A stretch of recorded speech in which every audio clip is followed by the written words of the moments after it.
Okay, तो अभी के लेक्चर तक हमने गवर्नमेंट ग्रांट काफी हद तक कंप्लीट कर लिया था। एक बार पूरा चार्ट तुम लोगों को याद है क्या? हमने जो भी अकाउंटिंग ट्रीटमेंट सीखे वो याद है?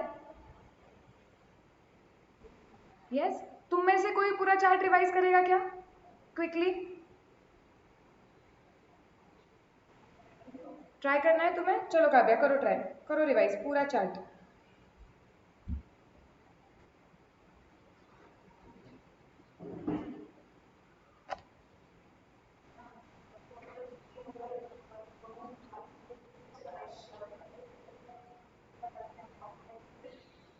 हाँ,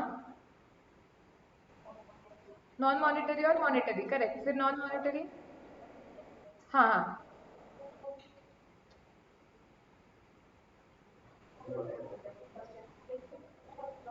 राइट राइट राइट।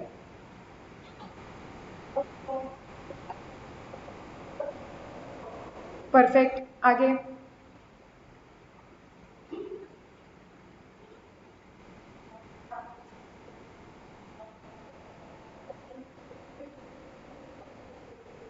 हाँ, मतलब आपको पूछना पड़ेगा कि वो ग्रांट फिक्स्ड एसेट के लिए मिलेगी।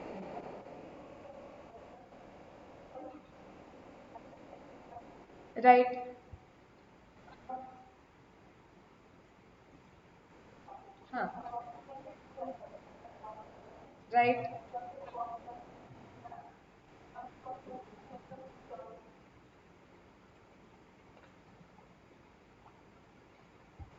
कॉस्ट रिडक्शन में क्या होता है? हाँ हाँ, आ रही है, बोलो बोलो।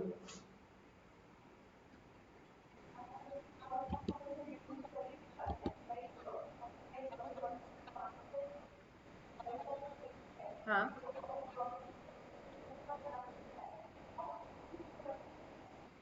नहीं, पहले जब हम मशीनरी खरीदेंगे तो मशीनरी की एंट्री होगी, और अगर ग्रांट बाद में मिलेगी तो ग्रांट क्रेडिट हो जाएगी एसेट अकाउंट को।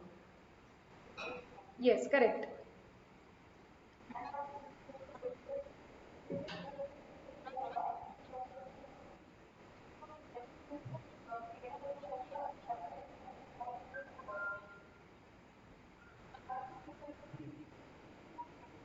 राइट, रिड्यूस्ड डेप्रिसिएशन के जरिए ग्रांट पीएनएल में चला जाएगा।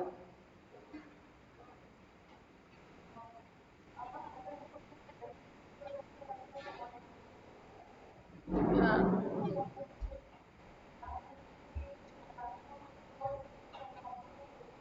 राइट।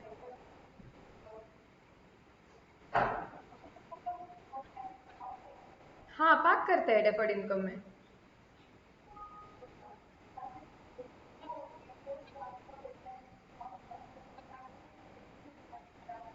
हाँ, डेप्रिसिएशन के पैटर्न में वो ट्रांसफर हो सकता है, करेक्ट। हाँ,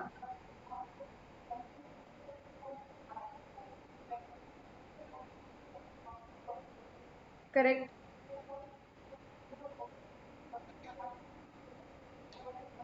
परफेक्ट। हम्म,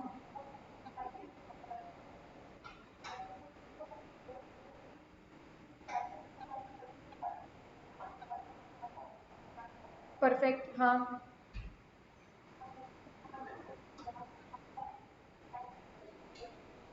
परफेक्ट, वेरी गुड। पूरा चार्ट काव्या ने रिवाइज करवाया है, वेरी गुड काव्या। चलो, सो अभी चार्ट में हम कौन से लेवल पे है? ये चार्ट में और एक चीज बची है। वो एक बचने के बाद आपका 80% नहीं 90% of the standard is over. फिर हम जो भी अभी तक सीखा है उस पर कुछ सम्स करेंगे स्टडी मटेरियल के, और फिर स्टैंडर्ड के आखिरी पार्ट पे जाएंगे। ओके, अब हम कहाँ पे है वो देखो, कि गवर्नमेंट ग्रांट मिली हुई है। हम बोल रहे थे कि वो मॉनिटरी है, मतलब पैसों में मिली हुई है। अब हमने देखा था कि वो गवर्नमेंट ग्रांट जो है वो स्पेसिफिक फिक्स्ड एसेट के लिए मिली है। लेकिन क्या काफी बार ऐसे भी हो सकता है कि आप लोगों को गवर्नमेंट ग्रांट मिली है, ठीक है, आपको वो पैसों में मिली है, मतलब वो मॉनिटरी है, but it is not for specific asset, specific fixed asset. जरूरी नहीं है ना कि पैसों में मिलने वाली गवर्नमेंट ग्रांट हमेशा स्पेसिफिक फिक्स्ड एसेट हो, अदर भी हो सकती है। तो अगर आपको गवर्नमेंट ग्रांट मिली है which is monetary, but which is not received for specific fixed asset, तो उस केस में उसका अकाउंटिंग कैसे करना। ओके, सो यहाँ पे मैं लिख दूंगी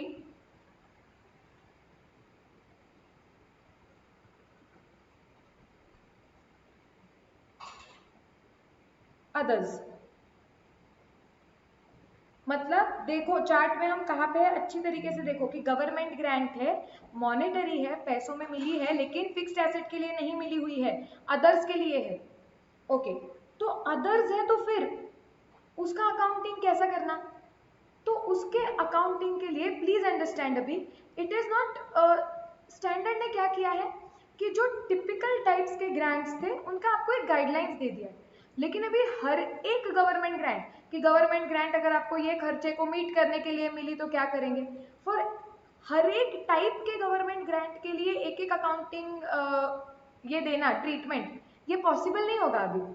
तो उन्होंने क्या किया, ओवरऑल बेसिस पे जो मेजर गवर्नमेंट ग्रांट्स के टाइप्स होते हैं वो कवर कर लिए, जैसे नॉन मॉनिटरी है, कंसेशनल रेट है, फ्री ऑफ कॉस्ट है, स्पेसिफिक फिक्स्ड एसेट है, वो उन्होंने कवर कर लिया। अब उन्होंने बोला अभी और कोई अगर आपको गवर्नमेंट ग्रांट मिली है विच इज टोटली डिफरेंट, तो उन्होंने अप्रोच दे दिए कि या तो आप उसका कैपिटल अप्रोच से अकाउंटिंग करोगे या तो आप उसका इनकम अप्रोच से अकाउंटिंग करोगे। Okay, so other government grants है ऑल टुगेदर, तो एक second let me just erase this.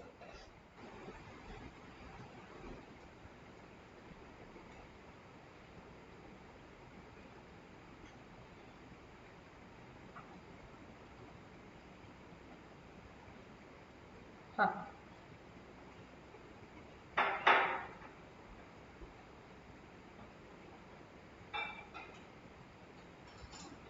Others ही है, तो उसके अकाउंटिंग करने के दो तरीके हैं, एक है कैपिटल अप्रोच एंड दूसरा है इनकम अप्रोच।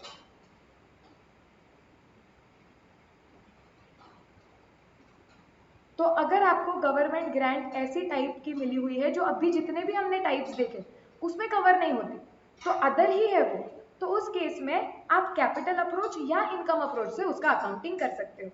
अब हमें देखना पड़ेगा कि कैपिटल अप्रोच क्या होता है और इनकम अप्रोच क्या होता है। ठीक है, एक ही सेकेंड ना बस।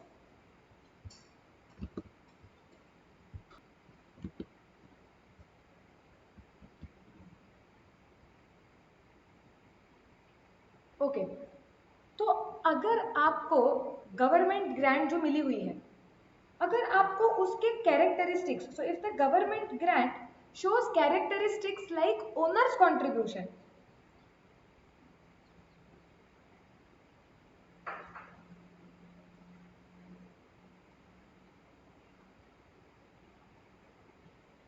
तो उसे कैपिटल अप्रोच के अकॉर्डिंग रिकॉर्ड किया जाएगा। इसका मतलब क्या है, मैम ये तो कुछ समझा ही नहीं, आप क्या बोल रहे हो कैरेक्टरिस्टिक्स लाइक ओनर्स कंट्रीब्यूशन, ये ऑल टुगेदर और कुछ नया है जो हमें समझ में ही नहीं आ रहा है। से एकदम सिंपल लॉजिक लगाया है, अगर कोई भी गवर्नमेंट ग्रांट ऐसी है जिसके लिए आपको पहले जितना भी अभी तक हमने चार्ट देखा वो कोई भी वहां पे बैठती ही नहीं है, कोई स्पेसिफिक अकाउंटिंग ट्रीटमेंट अभी तक उसके लिए स्पेसिफाई नहीं किया गया, तो तुम देखोगे कि क्या वो ग्रांट ओनर्स कंट्रीब्यूशन जैसे कैरेक्टरिस्टिक्स दिखाते हैं। आवाज आ रही है क्या मेरी?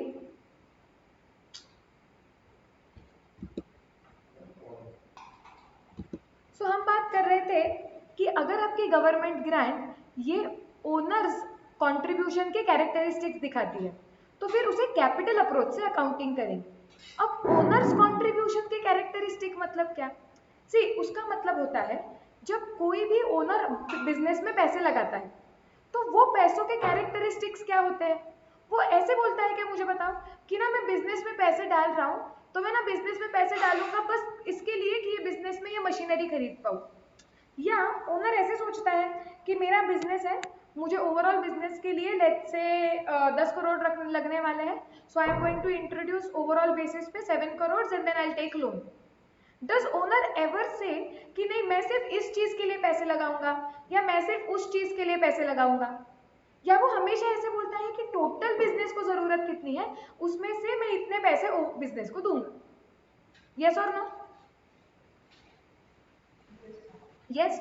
सो ओनर्स फंड का या बिजनेस में ओनर का जो कंट्रीब्यूशन होता है उसके कैरेक्टरिस्टिक में से एक कैरेक्टरिस्टिक क्या होता है, that the amount is always given as in relation to total outlay.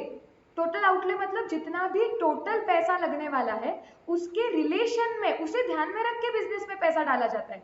Owner कभी भी ऐसे नहीं बोलता है कि मैं सिर्फ ये चीज को पैसा दूंगा या वो चीज को पैसा दूंगा। And the second characteristics of owners contribution is, does he expect repayment? बताओ,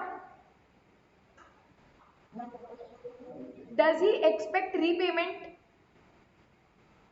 जब वो बिजनेस में पैसा लगाता है तो उसको ऐसे बोला जाता है क्या कि 5 साल बाद तुम्हारे पैसे तुम्हें वापस लौटा दिए जाएंगे, जैसे डिबेंचर्स के केस में होता है या प्रेफरेंस के केस में होता है। जनरली इक्विटी वाले जो होते हैं तुम देखो तो वो क्या बोलता है कि नहीं नहीं, जब तक ये बिजनेस चलेगा मेरे पैसे तो बिजनेस में लगे ही रहेंगे, राइट? आप इक्विटी भी मत लो, सादा नॉर्मल कोई भी शॉपकीपर ले लो या ओनर ले लो, वो भी क्या बोलता है कि बिजनेस में लंबे समय तक मेरे पैसे लगे ही रहने वाले, I do not expect repayment, because it is not as if I am giving loan for a stipulated time period to the organization. So अगर ओनर का जो कंट्रीब्यूशन होता है उसके ये कैरेक्टरिस्टिक्स होते हैं कि वो बिजनेस में टोटल लगने वाला जो पैसा होता है उसे ध्यान में रख के वो बिजनेस में पैसा डालता है। Plus, he does not expect repayment since he is the owner. He expects that he knows that his money will be invested in the business for a longer period of time.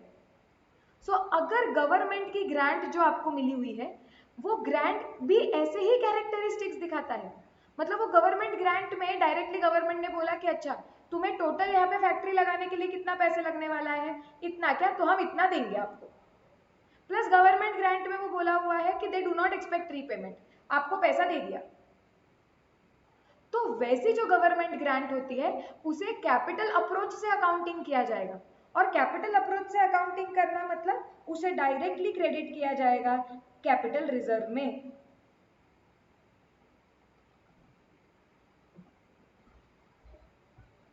Are we clear about this?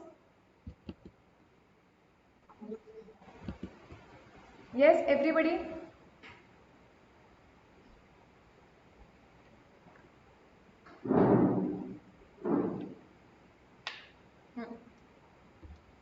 अब अगर आपको government grant ऐसी मिली हुई है which is related to revenue items, okay, it is related to revenue, पहले मैं लिख लेती हूँ फिर एक्सप्लेन करती हूँ। ओके, रिलेटेड टू रेवेन्यू मतलब सी हमें समझ रहा है कि वो गवर्नमेंट ग्रांट इसलिए दे दी गई है, जैसे फॉर एग्जांपल हर साल आपका कुछ खर्चे होते हैं, जैसे हर साल आपका इलेक्ट्रिसिटी बिल आता है, तो गवर्नमेंट ग्रांट किसके लिए दी है कि वो पूरा इलेक्ट्रिसिटी का आपका जितना भी खर्चा आएगा गवर्नमेंट क्या करेगी, आपको रीइंबर्स कर देगी। वो सपोज आप पहले इलेक्ट्रिसिटी बिल भरो, गवर्नमेंट आपको वापस दे देगी वो पैसे।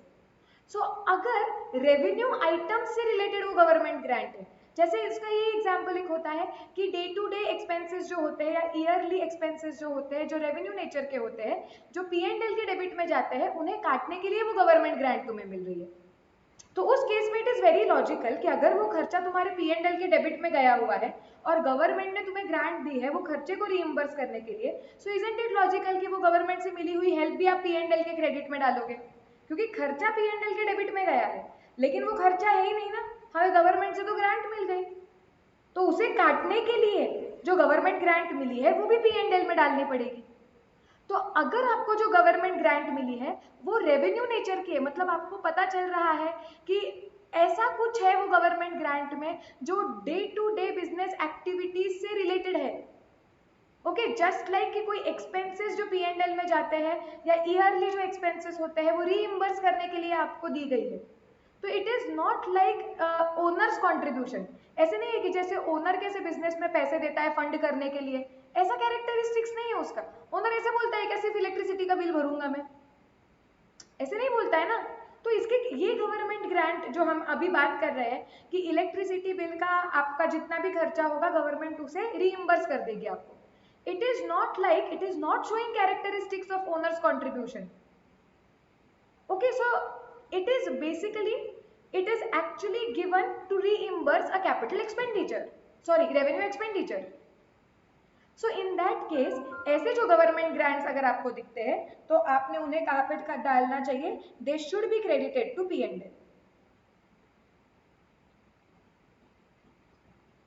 Are we clear? Yes, okay. अब जब P&L में क्रेडिट करोगे ना,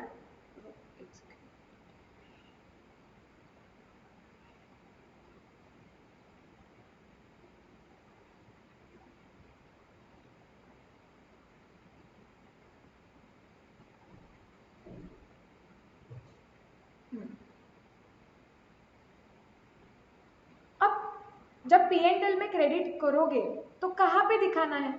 सी यू विल अंडरस्टैंड दैट जब भी हम कंपनीज के भी फाइनेंशियल स्टेटमेंट्स कैसे बनाने हैं ये सीखेंगे, तो उसमें कंपनी के P&L का एक फॉर्मेट होता है, उसमें हेडिंग्स होते हैं, प्रॉपर हेडिंग्स होते हैं कि जो बताते हैं कि ये हेडिंग में ये आएगा, ये हेडिंग में वो आएगा। P&L का एक फॉर्मेट होता है। सो एग्जैक्टली P&L में ये कहाँ पे प्रेजेंट होने वाला है? जब आप P&L को क्रेडिट कर रहे हो, लेकिन how to present it in P&L? तो स्टैंडर्ड ने वो भी आपको बताया है कि आप या तो उसे एक सेपरेट लाइन आइटम करके लिख दो। सो इधर you can write it as under a separate heading, या फिर अदर इनकम करके जो हेडिंग होता है आप उसमें भी मिक्स करके दिखा सकते हो, या फिर जो एक्सपेंस आपने दिखाया था, ओके, आपने कहीं तो वो खर्चा दिखाया था, जैसे कहीं तो इलेक्ट्रिसिटी एक्सपेंस दिखाया था। अब आपको वो खर्चे को काटने के लिए अगर गवर्नमेंट ग्रांट मिली है तो आप वो रिस्पेक्टिव एक्सपेंस में से माइनस करके भी दिखा सकते हो कि इतना एक्सपेंस था माइनस इतनी गवर्नमेंट ग्रांट मिली, इतना आउटर कॉलम फिगर। ओके, सो आप लेस फ्रॉम एक्सपेंस करके भी उसे प्रेजेंट कर सकते हो। Are we clear about this? Yes, okay. So that's it, finally हमारा चार्ट कंप्लीट हो गया। इस तरीके से पूरा अकाउंटिंग स्टैंडर्ड का जो अकाउंटिंग पार्ट है कि जब गवर्नमेंट ग्रांट आपको मिलती है तो गवर्नमेंट ग्रांट का अकाउंटिंग कैसे होना चाहिए, ये जो पूरे स्टैंडर्ड में कवर किया है वो ये चार्ट में कवर्ड है। Now this chart is complete. 2 page पे फिट कर दोगे ना, हो जाएगा ना?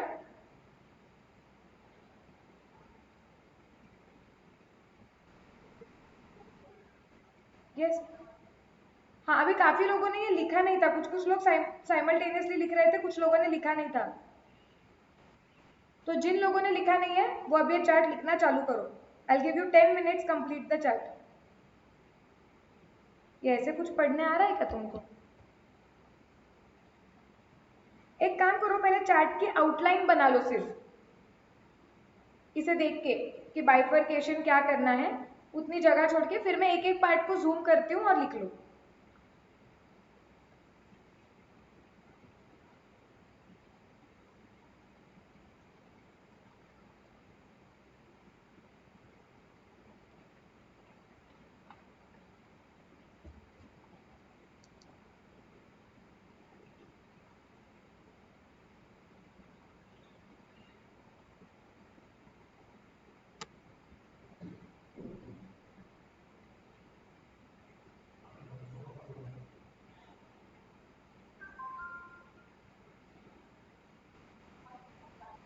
हाँ, ये तो है ना।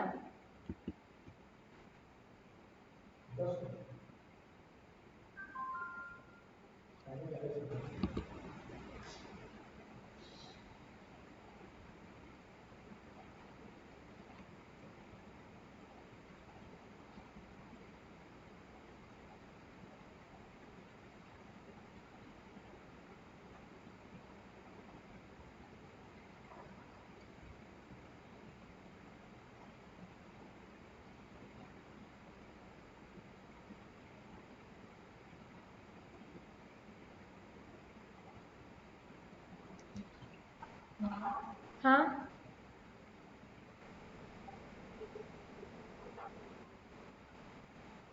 हाँ, तुम्हें अभी समझेगा, जब इंटर अपना रंग दिखाएगा ना तो समझेगा तुम लोगों को। मैं वही बोल रही हूँ, ये जो भी लोग लेक्चर्स भी मिस कर रहे हैं ना, तुम लोगों को समझेगा इंटर क्या है. Inter is literally, I would say, 8x of foundation. 8 times of what foundation is.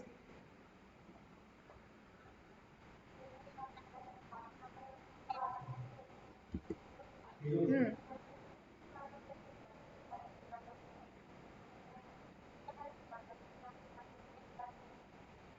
हो. पण हे 3 तास काय म्हणजे.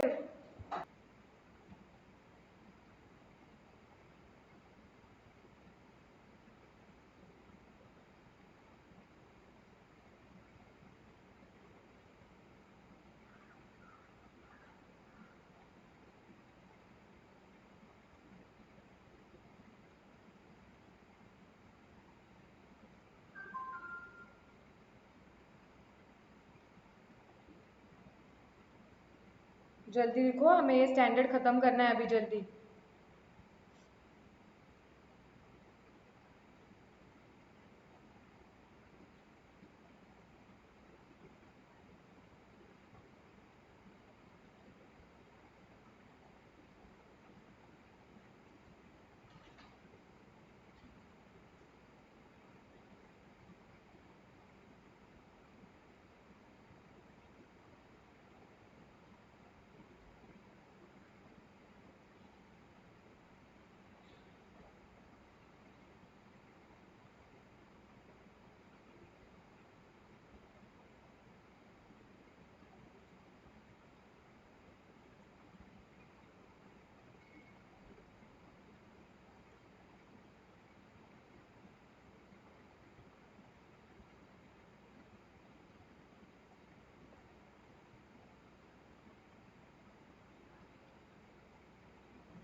चलो, नॉन मॉनेटरी लिख के हो गया, तो स्पेसिफिक मॉनेटरी पे आ जाओ.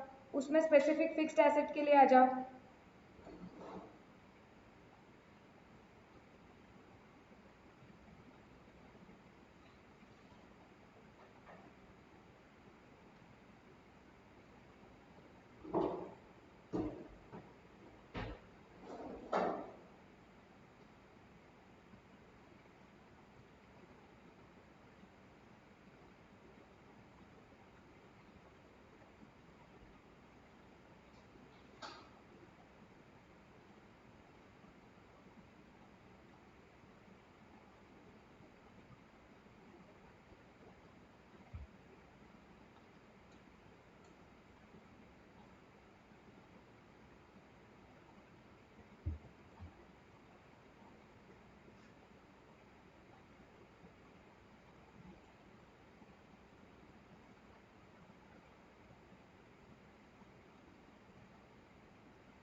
M1 लिख लो अभी पूरा.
M1 लिख के हो गया. M2 पे आ जाओ.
M2 हो गया पूरा लिख के?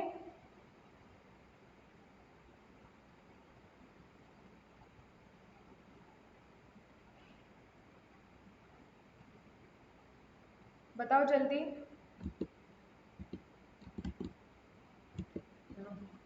ठीक है, लिखो।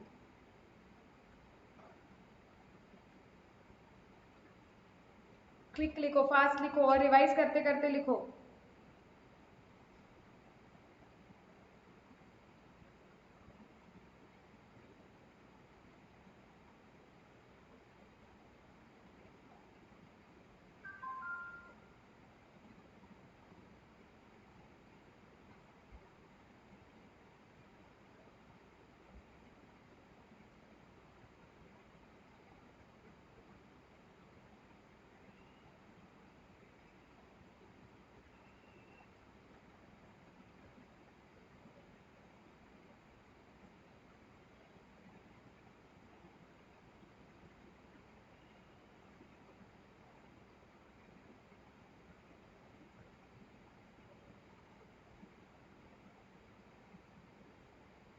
चलो, जिनका M2 हो गया है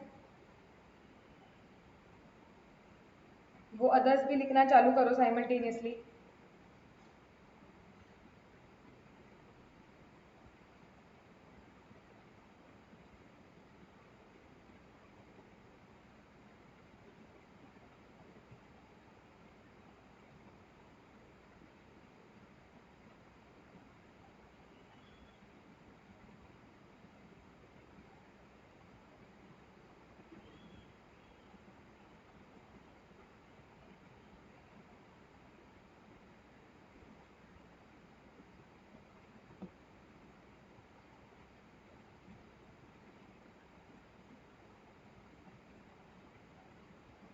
M2 बचा है क्या किसी का अभी भी?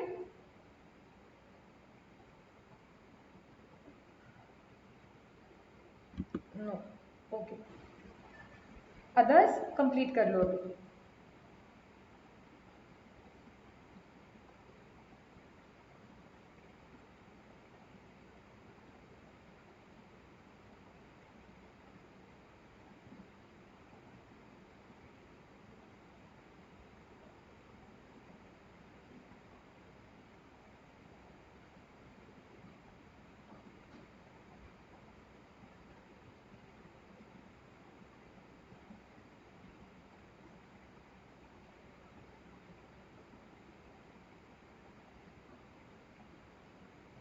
ओके, डन है? पूरा चार्ट लिख के हो गया?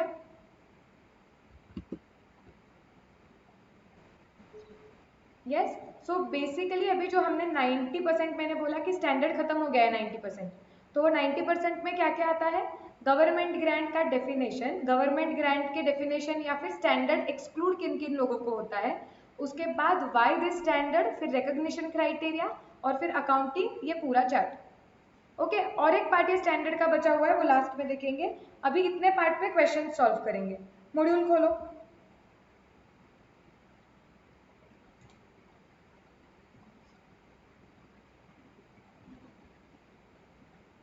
इलस्ट्रेशन 1 पे आ जाओ।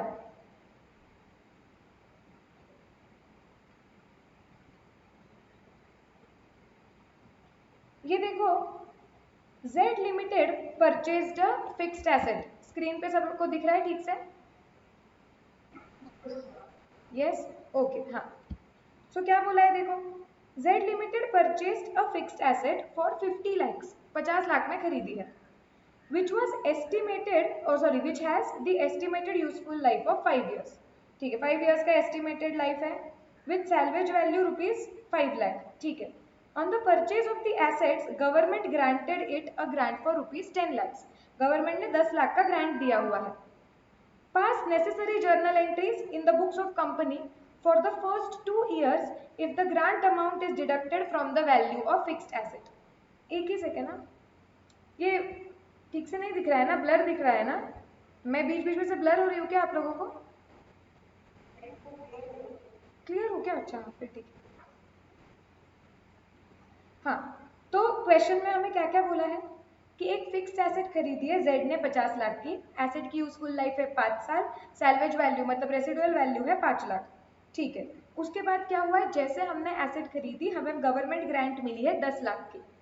पास नेसेसरी जर्नल एंट्रीज, 2 साल की जर्नल एंट्रीज मारनी है कंपनी के बुक्स में। और ग्रांट की अकाउंटिंग ट्रीटमेंट क्या बोली है, it is to be deducted from the value of the fixed asset. कौन सा मेथड है, मतलब सबसे पहले चार्ट में आइडेंटिफाई करो ये गवर्नमेंट ग्रांट नॉन मॉनिटरी है या मॉनिटरी।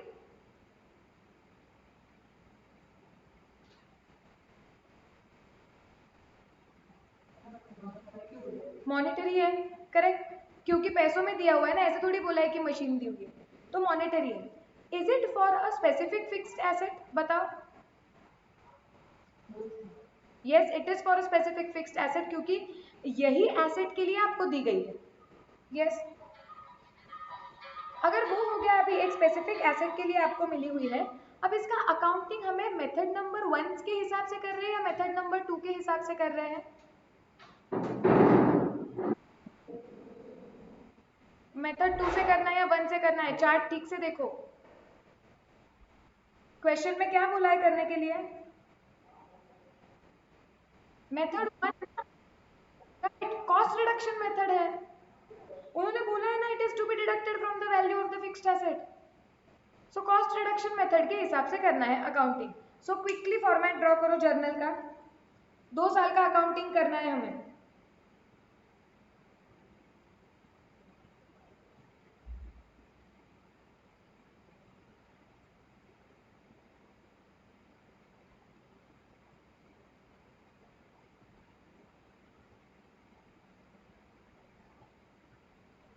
क्विकली ड्रॉ करो फॉर्मेट जर्नल का।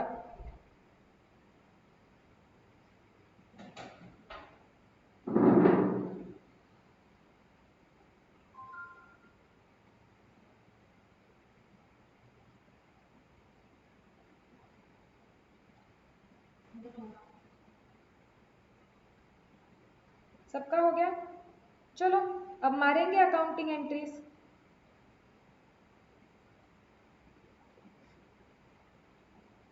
क्या बोला है, Z limited purchase the fixed asset for 50 lakhs. Dates तो हमें कुछ दिए नहीं है, तो जर्नल में डेट आएंगे नहीं, हम डेट में सीरियल नंबर लिख देंगे। तो जब ये सबसे पहली एंट्री क्या आएगी, जब ये फिक्स्ड एसेट खरीदी होगी 50 लाख की, क्विकली बताओ एंट्री क्या आएगी।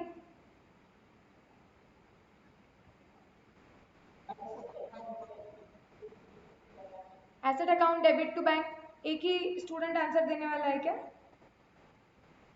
बाकी क्या सो गए।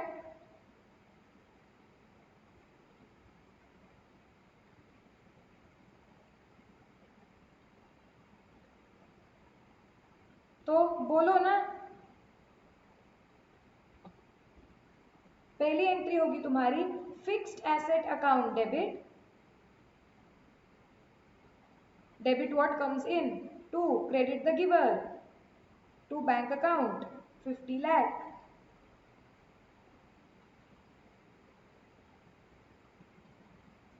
नरेशन लिखो, जर्नल मार रहे हैं हम, बीइंग एसेट परचेज्ड।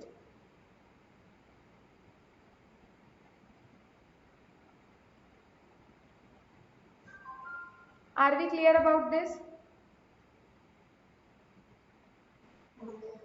यस। अब उन्होंने क्या बोला है, on the purchase of the assets government granted it a grant for 10 lakhs. जैसे हमने एसेट खरीदी, हमें गवर्नमेंट से ग्रांट मिल गई 10 लाख की।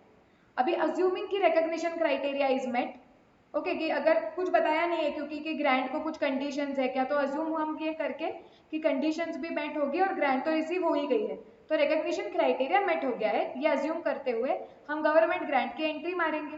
क्या आएगी गवर्नमेंट ग्रांट की एंट्री, बताओ, 10 लाख जो रिसीव हो रहे हैं। Bank account debit to fixed asset, bank is the receiver और एसेट की वैल्यू हमें कब करनी है, कॉस्ट रिडक्शन मेथड यूज करने के लिए बोला है। Bank account debit to fixed asset,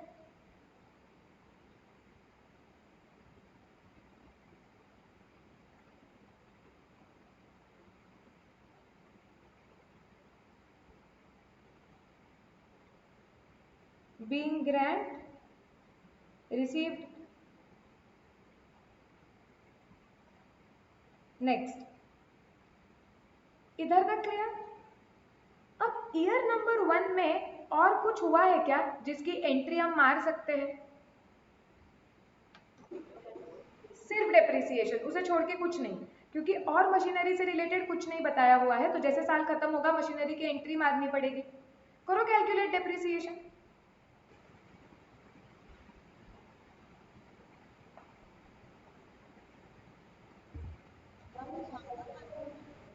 वाह, पढ़ते वक्त भी मैंने बताया सैल्वेज वैल्यू क्या है, और तुम लोग पहली बार पढ़ रहे हो क्या वर्ड सैल्वेज वैल्यू?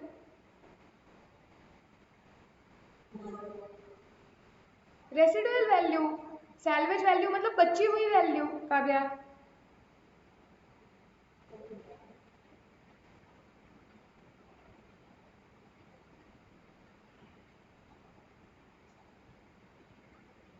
निकालो कितना आएगा डेप्रिसिएशन।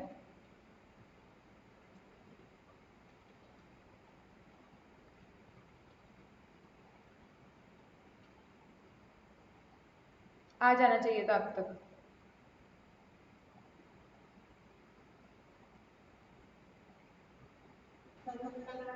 7 lakhs करेक्ट है। कैसे निकालेंगे 7 lakhs?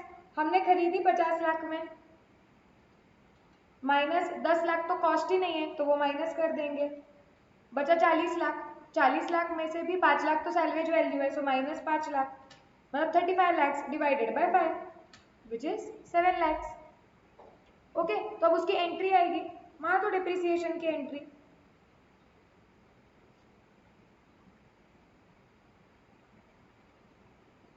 Depreciation account debit to fixed asset account 7 lakh,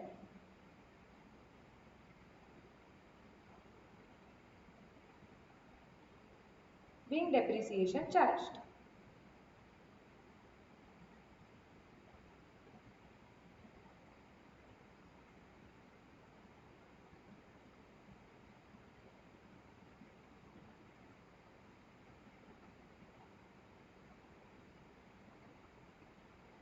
next,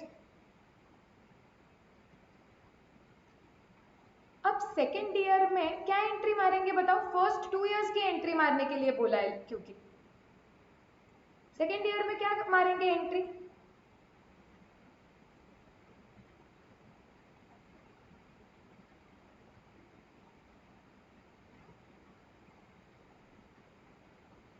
क्या मुहूर्त निकालना है क्या कुछ?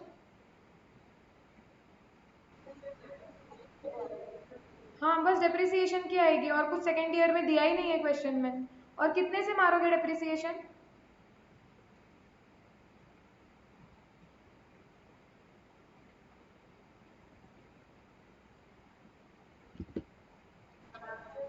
सात लाख से ही मारोगे। There is no change in the cost of the asset, so मार दो एंट्री। इधर लिख दो, सेकेंड ईयर में आएगी ये, सेकेंड ईयर की फर्स्ट एंड मतलब ये एंट्री होगी, डेप्रिसिएशन अकाउंट डेबिट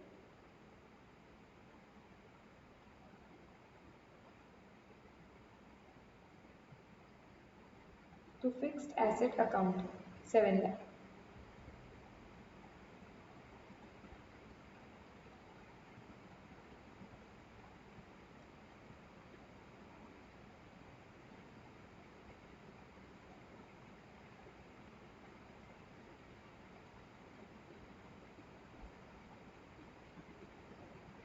डन, ये क्वेश्चन पूरा क्लियर है? इलस्ट्रेशन 1।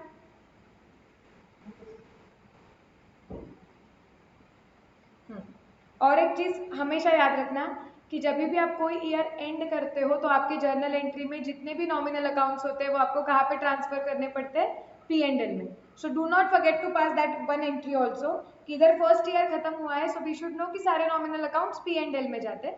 सो हमारा एक ही नॉमिनल अकाउंट है यहाँ पे which is depreciation, so you will also have to show entry P and L account debit to depreciation 7 lakh. लिख दो, वो यूजुअली हम स्किप कर देते हैं क्योंकि we think it is assumed ना कि वो जाता ही है, बट एग्जामिनेशन पर्पज में सॉल्यूशन में वो लिखना भूलना मत कि whenever you are closing a year you must transfer the nominal accounts to P&L।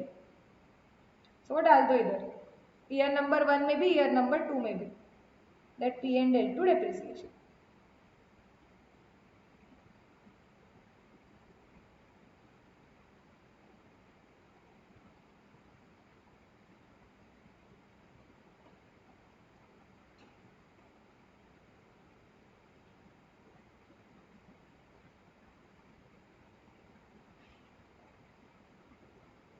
चलो इलस्ट्रेशन 2 पे आ जाओ।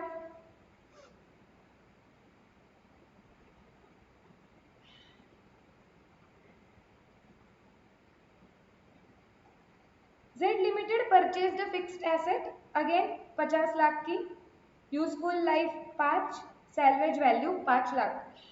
On purchase of the asset, government granted it a grant of rupees 10 lakh. Exactly the same. सिर्फ question में difference क्या है देखो। Pass the necessary journal entries in the books of the company for the first 2 years. If the grant is treated as deferred income.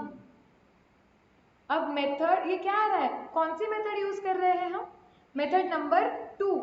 देखो हमारे chart में government grant है, monetary है, मेथड नंबर 1 में कॉस्ट रिडक्शन किया जाता है, लेकिन मेथड नंबर 1 नहीं यूज कर रहे, मेथड नंबर 2 यूज कर रहे हैं। और मेथड नंबर 2 में भी हमें क्या बताया गया है कि ये डेप्रिसिएबल एसेट है, इसके लिए डेफर्ड इनकम को जाएगा, तो उन्होंने बोला है डेफर्ड इनकम को डालो। क्वेश्चन क्लियर है क्या? ओके चलो मेरे साथ करो फिर,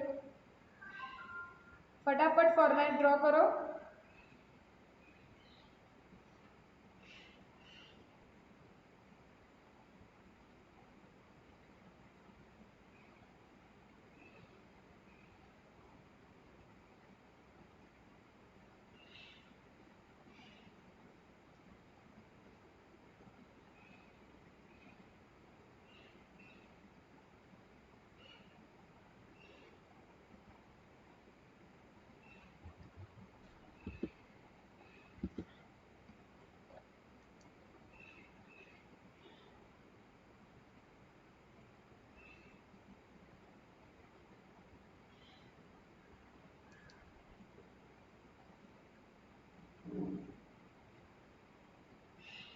हो गया, स्टार्ट करना है।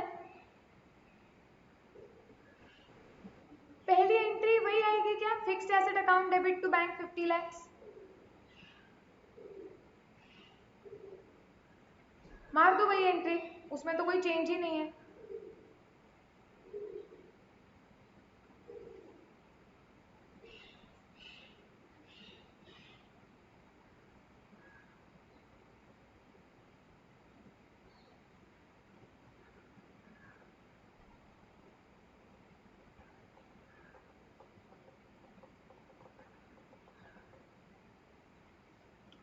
सेकेंड एंट्री बताओ, जब गवर्नमेंट ग्रांट मिलेगी आपको 10 लाख की, उसकी एंट्री क्या होगी बताओ।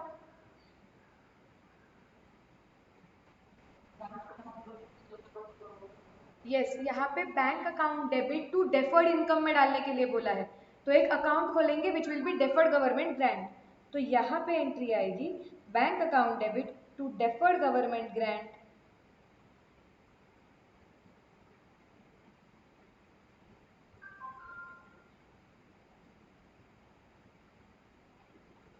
10 लाख।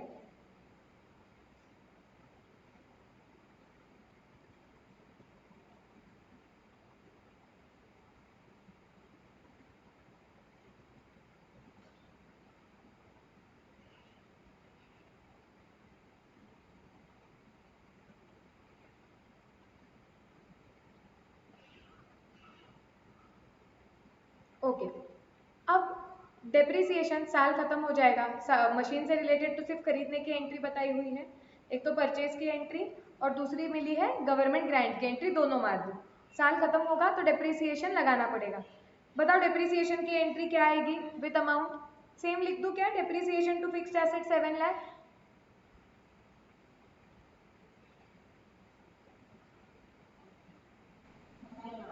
नहीं, why no,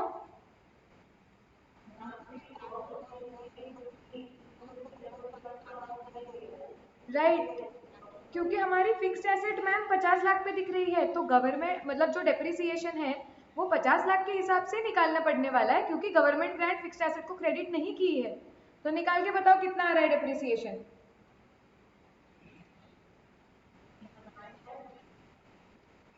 9 lakh is correct, which is कैसे? 50 लाख में से रेसिडुअल वैल्यू 5 लाख माइनस कर ली, मतलब 45 लैक्स, 45 डिवाइडेड बाय 5, तो 9 लाख आ जाएगा. So this is going to be 9 lakhs.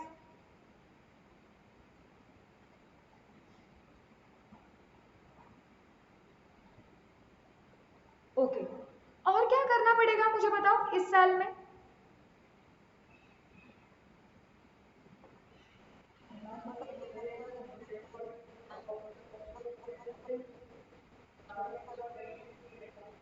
हाँ करेक्ट है. मुझे बताओ हमने अभी क्या हुआ है, मशीन पे 9 लाख का डिप्रिसिएशन लग गया है जो पी एंड एल में जाएगा. ओके, यहाँ पे ना हम एक पी एंड एल का एक्सट्रैक्ट बना देती हूँ मैं, जस्ट आपके अंडरस्टैंडिंग के लिए, कि यहाँ पे 9 लाख का डिप्रिसिएशन पी एंड एल में जाएगा टू डेप करके. ओके, अब जो गवर्नमेंट ग्रांट मिली हुई है वो डेफर्ड इनकम में पड़ी हुई है. ओके, वो जो डेफर्ड इनकम में ग्रांट पड़ी हुई है, हम कोई सिस्टमैटिक और रैशनल तरीके से उसे भी डालेंगे पी एंड एल में, यस और नो? और यहाँ पे सिस्टमैटिक और रैशनल तरीका क्या है? डेप्रिसिएशन. कि अगर एसेट का कॉस्ट, जितनी भी एसेट है, अगर एसेट का पूरा खर्चा ये 5 साल पे इक्वली पी एंड एल में जाने वाला है, सो डोंट यू थिंक कि वो खर्चे को काटने वाली गवर्नमेंट ग्रांट भी 5 साल में इक्वली पी एंड एल को जानी चाहिए? यस. सो हमें ईयर एंड पे डेफर्ड इनकम में जो भी ये गवर्नमेंट ग्रांट पड़ी हुई है, वो गवर्नमेंट ग्रांट मुझे ट्रांसफर करनी पड़ेगी पी एंड एल को. कैसे ट्रांसफर करूंगी? 10 लाख तो मेरे पास है गवर्नमेंट ग्रांट में, मुझे पता है कि वो एसेट का कॉस्ट जो है वो 5 साल तक इक्वली डिवाइड होता है, तो ये डेफर्ड इनकम भी 5 साल में मुझे इक्वली डिवाइड करने पड़ेगी. So 10 lakh divided by 5 which is 2 lakh. So हर साल मुझे डेफर्ड इनकम से पी एंड एल में 2 लाख ट्रांसफर करने पड़ेंगे. सो यहाँ पे I should have one more entry now which is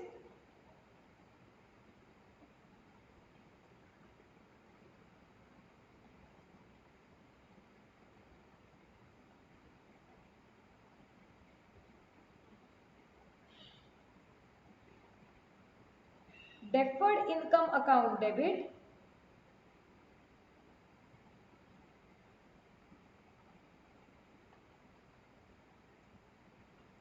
to P and L.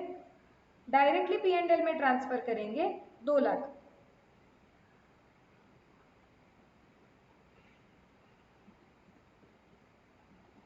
बोलने का बीइंग गवर्नमेंट ग्रांट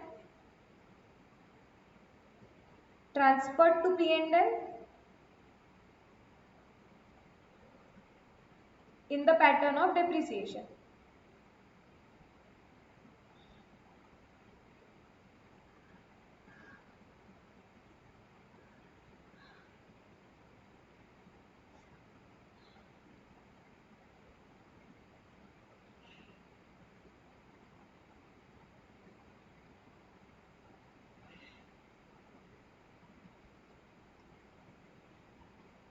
अब ये साल जब खत्म होगा, ये एंट्री सबको क्लियर है क्या लॉजिकली? यस. अब जब ये साल खत्म होगा तो वापस वो nominal accounts P and L को डाल दो.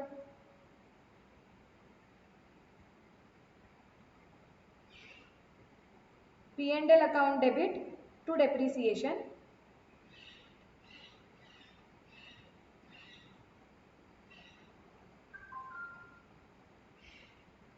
अब एक इंटरेस्टिंग चीज देखो,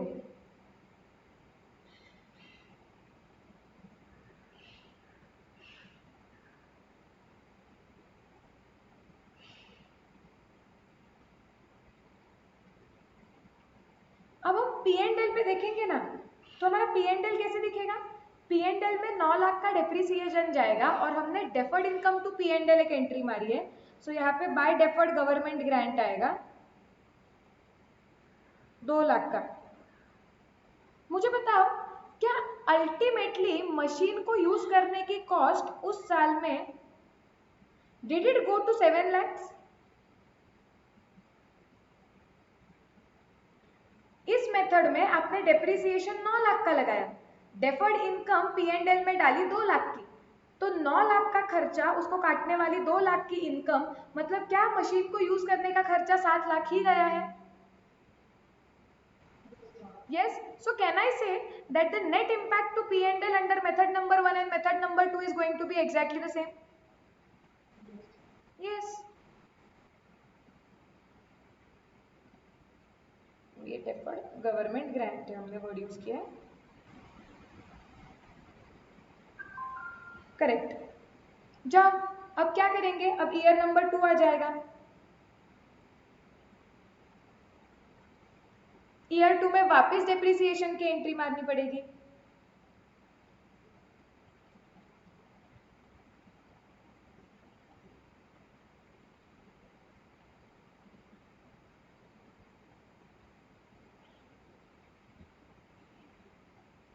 ये फिक्स्ड एसेट वर्ड यूज कर रहे हैं ना? हाँ,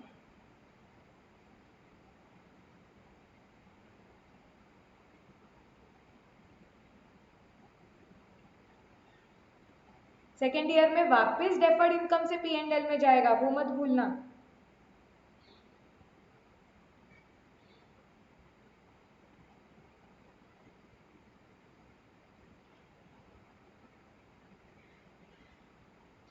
सॉरी, डेप्रिसिएशन चार्ज आएगा पहले।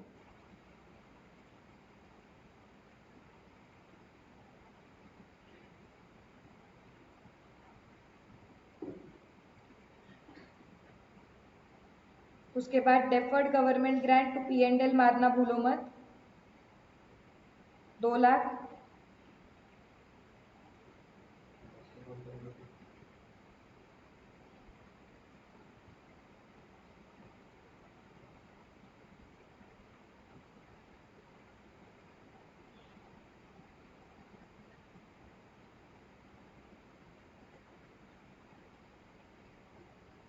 और एंड में डेप्रिसिएशन P&L को ट्रांसफर करना मत भूलना।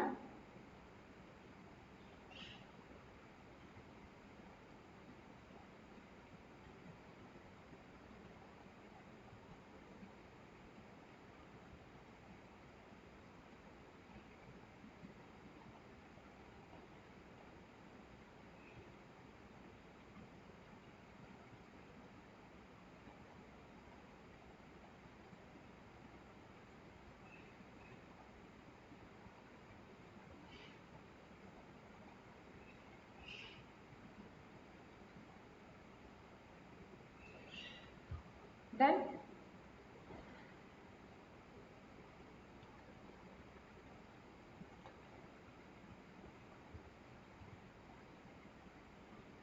तो सेकेंड ईयर में पहले डेप्रिसिएशन लगाया, डेफर्ड इनकम P&L को ट्रांसफर किया और डेप्रिसिएशन भी P&L को ट्रांसफर कर दिया।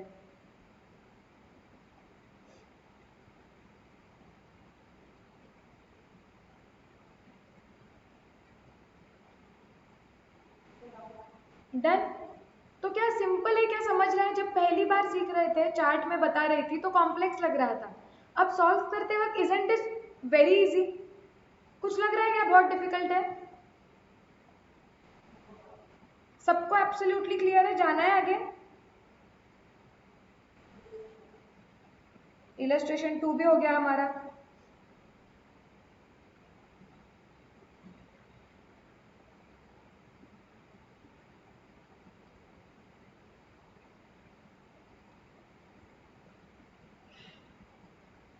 हाँ, इलस्ट्रेशन 3 भी हम कर सकते हैं।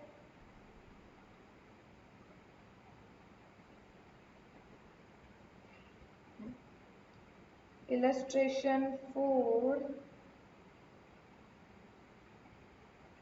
भी हम कर सकते हैं, उसके बाद हम रिफंड ऑफ गवर्नमेंट ग्रांट पे जाएंगे।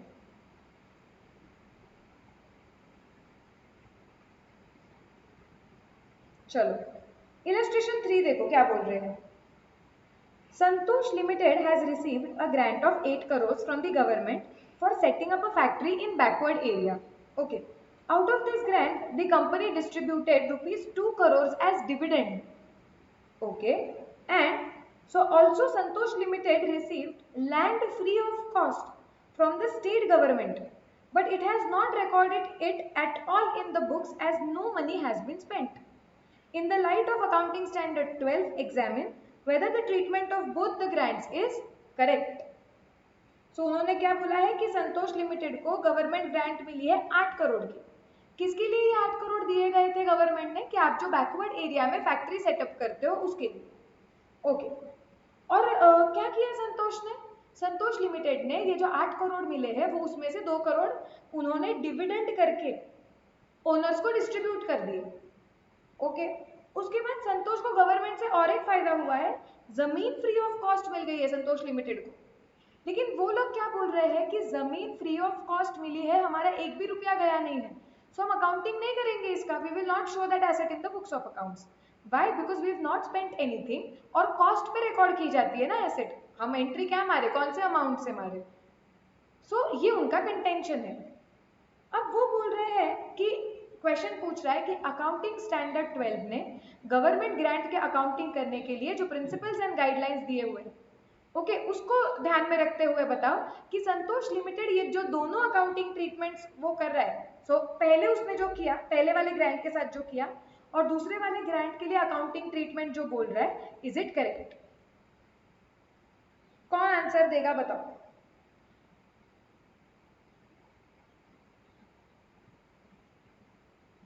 वैभवी, दोगे आंसर इसका?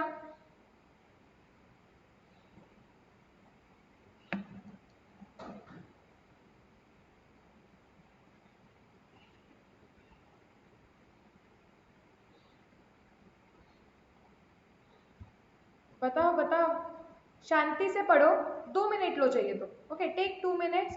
इफ यू वांट नोटबुक में जॉट डाउन करो कि आप क्या कंक्लूजन लिखोगे, देन आई आस्क।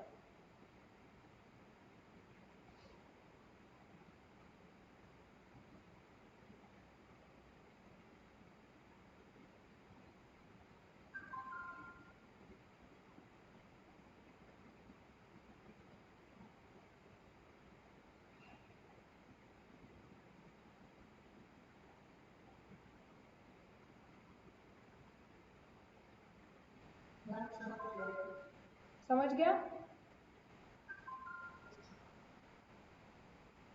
एवरीबडी?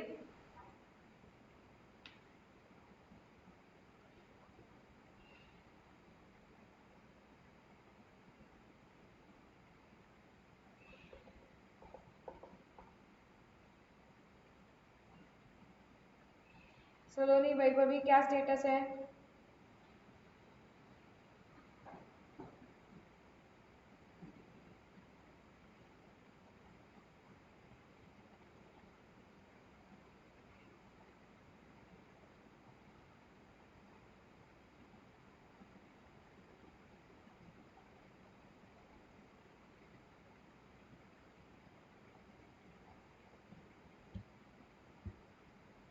बताओ वैभवी, क्विक।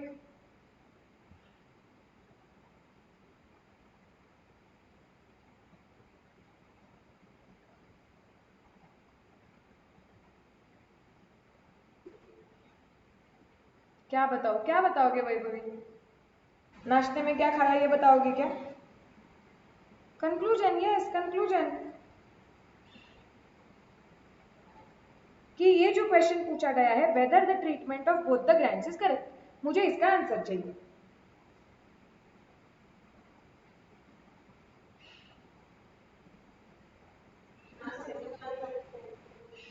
क्या?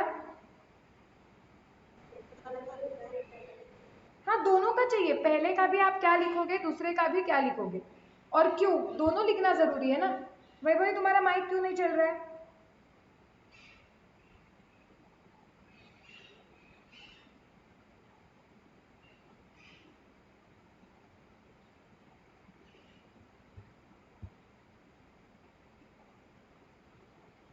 ओके,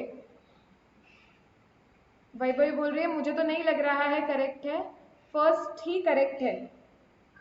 ओके, ऐसे आंसर प्रेजेंट करेंगे क्या हम आंसर शीट में? कि जब वो पूछेंगे कि whether the treatment of both the grants is correct, हम लिखेंगे मुझे तो नहीं लग रहा है कि पहले की सही है, दूसरे की मुझे तो नहीं लग रहा है कि करेक्ट है, पहला करेक्ट हो सकता है। तुम्हें जीरो नहीं, निगेटिव मार्किंग देगी आईसीए ये ऐसे आंसर पे। Answer has to be extremely precise, वो पढ़ के समझना चाहिए यस नो एंड व्हाई।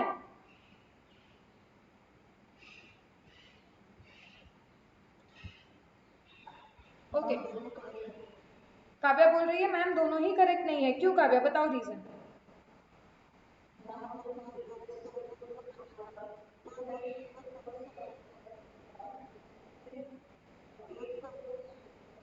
हाँ राइट। हम्म। हाँ तो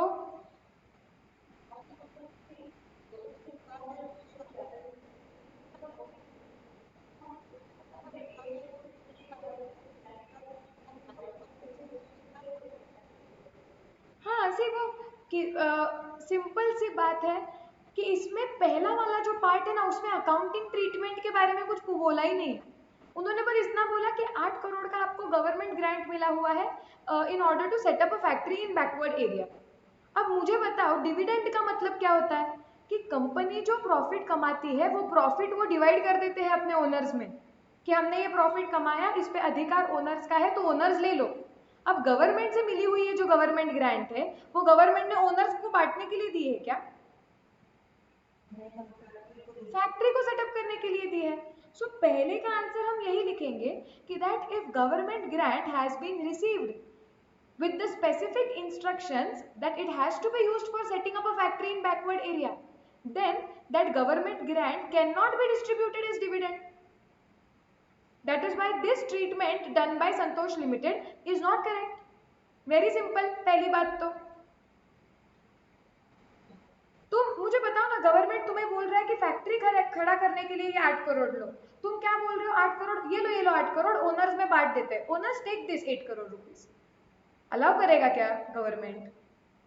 ये क्या प्रॉफिट हो रहा है क्या कि जो अपने गवर्नमेंट चैरिटी कर रहा है क्या गवर्नमेंट ग्रांट ओनर्स को? आप फैक्ट्री सेटअप करो ये कंडीशन है, if you do not fulfil that condition government लेके जाएगा वो 8 crore. So this will not be allowed only.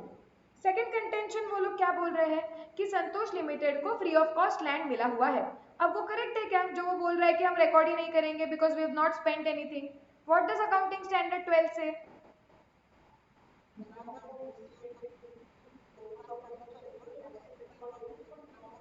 Right perfect, इसलिए तो इतना चार्ट बनाया इतने डिटेल में किया कि क्वेश्चन सॉल्व करते वक्त टाइम ना जाए ज्यादा, क्विकली कंक्लूजन निकले।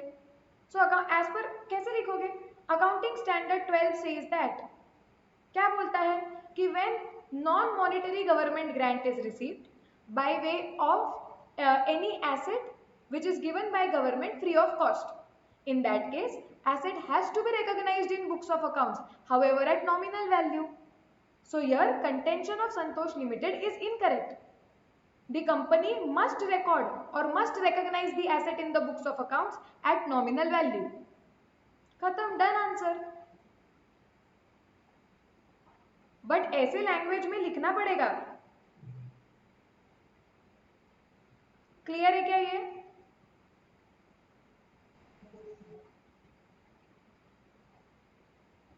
ये पूरा लिखना पड़ेगा क्या? यस वैभवी, तुम्हें जैसे हमने पहले लेक्चर में भी बोला था जब हमने अकाउंटिंग स्टैंडर्ड 13 किया था।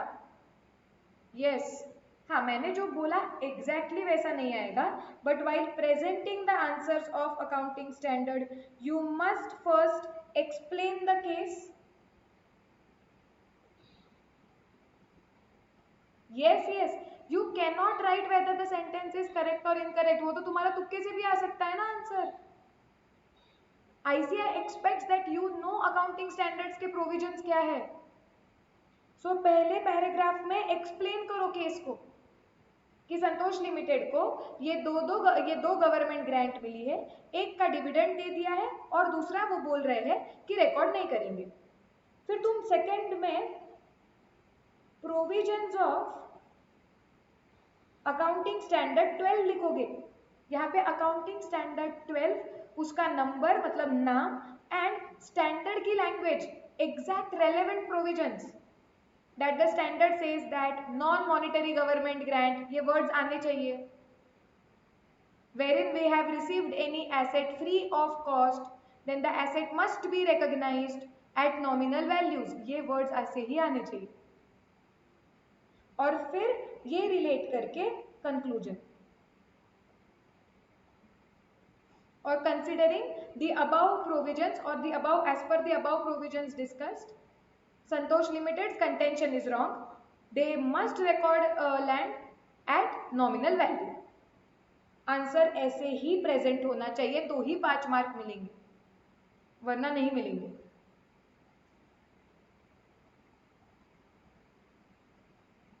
जाना है नेक्स्ट पे।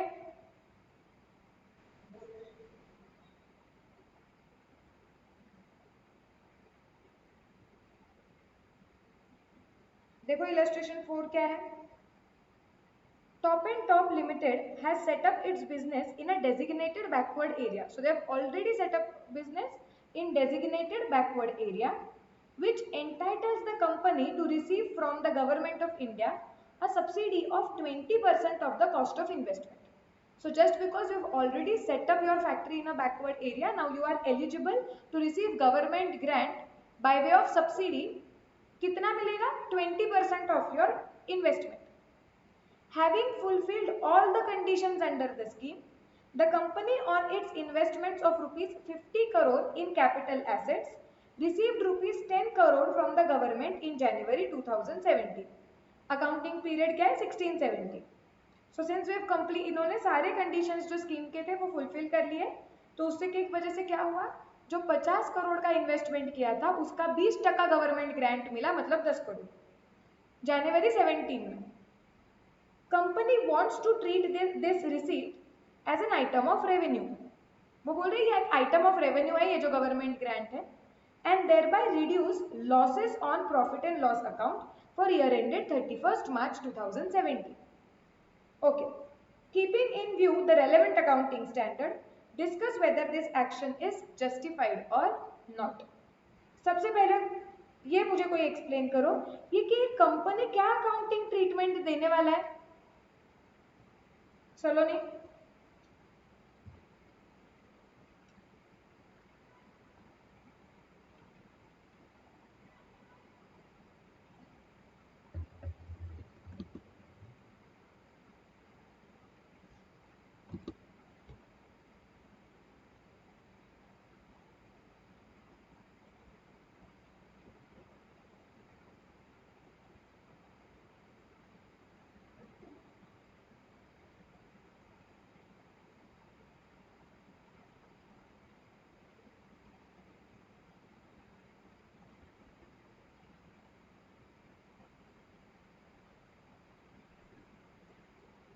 क्या बोल रहे हैं वो, क्या एंट्री मारेंगे?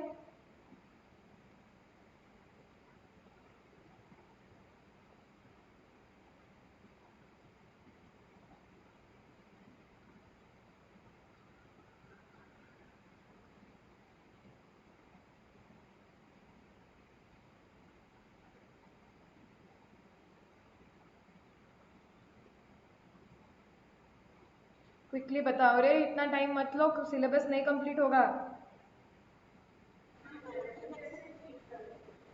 वो बोल रहे हैं कि company wants to treat this receipt as an item of revenue, मतलब वो कहाँ पे डालेंगे वो 10 करोड़ रुपए? डेफर्ड रेवेन्यू में भी नहीं डाल रहे हैं, डायरेक्टली रेवेन्यू डाल रहे हैं, क्योंकि आगे पढ़ो, and thereby reduce the losses on profit and loss account. मतलब वो बोल रहे हैं कि वो जो 10 करोड़ रुपए मिल रहे हैं ना, वो पूरे P&L को क्रेडिट डाल देंगे। डेफर्ड रेवेन्यू नहीं बोला है, रेवेन्यू बोला है, मतलब डायरेक्टली 10 करोड़ P&L में डाल देंगे। उसके वजह से उस साल के प्रॉफिट एंड लॉस अकाउंट में जो लॉस दिख रहा है वो कम हो जाएगा उनका। तो वो क्या अकाउंटिंग ट्रीटमेंट देना बोल रहे हैं, वो समझा क्या? हाँ, अब मुझे कोई ये बताओ जल्दी, ये नोटबुक में लिखो, आंसर प्रेजेंट करो, टेक 8 मिनट्स, पूरा लिखो। फैक्ट्स ऑफ द केस जो मैंने अभी आपको बताया, केस एक्सप्लेन करो, अकाउंटिंग स्टैंडर्ड 12 के प्रोविजंस लिखो, रेलेवेंट प्रोविजंस को रेफर करो, स्टैंडर्ड खोलो, बैर टेक्स्ट देखो और कंक्लूड करो। मैं किसी को भी पूरा आंसर पढ़ने के लिए बोलूंगी। So you have 8 minutes, quickly do it.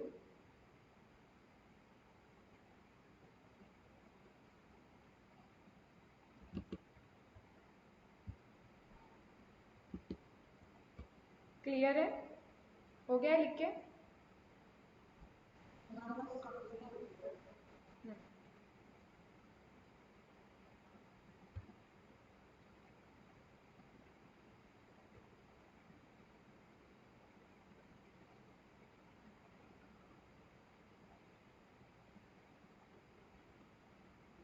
Facts में कंडीशंस भी एक्सप्लेन करने हैं क्या? कौन से कंडीशंस? फैक्ट्स में मतलब भी बस क्वेश्चन शॉर्ट में लिखना है एकदम कि क्या हुआ है, इनको बैकवर्ड एरिया में फैक्ट्री थी, सब्सिडी मिली और वो बोल रहे सब्सिडी P&L को डालेंगे, बस ये 2 लाइन में खत्म करना है।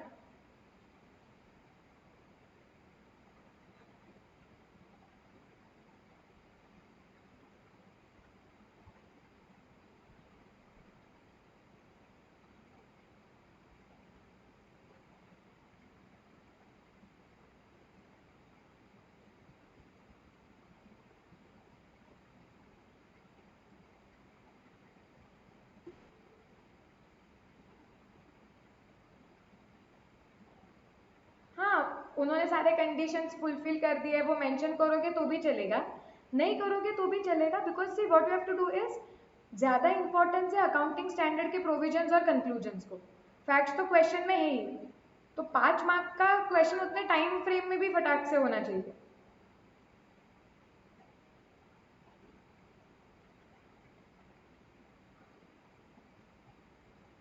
ओके चलो, लेट्स डिस्कस। कौन पढ़ेगा ये? किसको पढ़ना है? वैभवी का तो माइक ऑन नहीं है तो वो पढ़ेगी ही नहीं। सलोनी?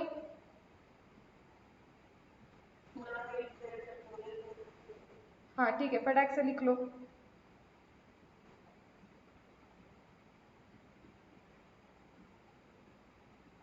हाँ वैभवी, गुड। करना है तो फटाक से टाइप कर दो, वैसे भी ये लोग लिख ही रहे हैं। करो ना, लेकिन माइक ऑन क्या होता है? बैकग्राउंड डिस्टरबेंस है क्या?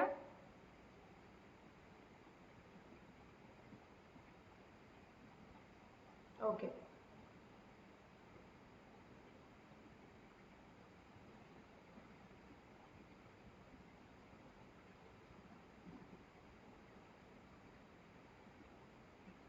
Quick, last 1 minute.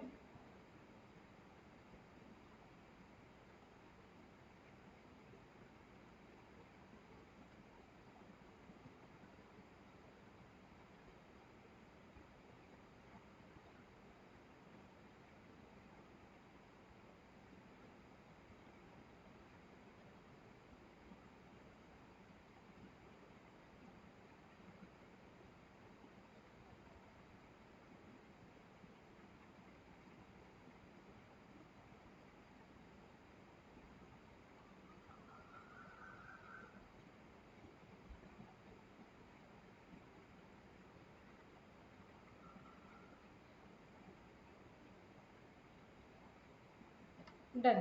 चलो,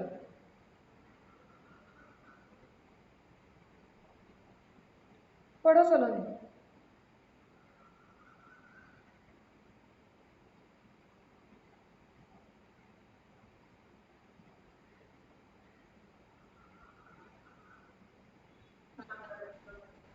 हाँ ठीक है ना, जाने दो ना, गलत, हाँ अभी थोड़ी हम लोग पेपर लिख रहे हैं।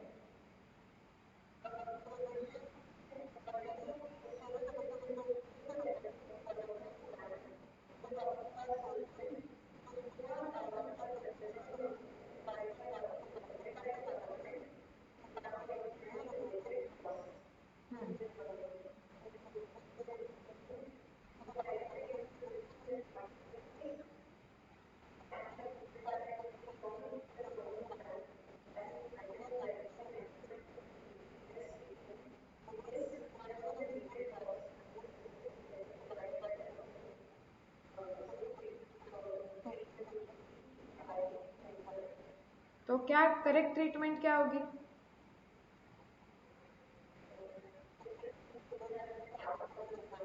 It should be treated as capital reserve. Okay, तुमने देख के लिखा है सलोनी?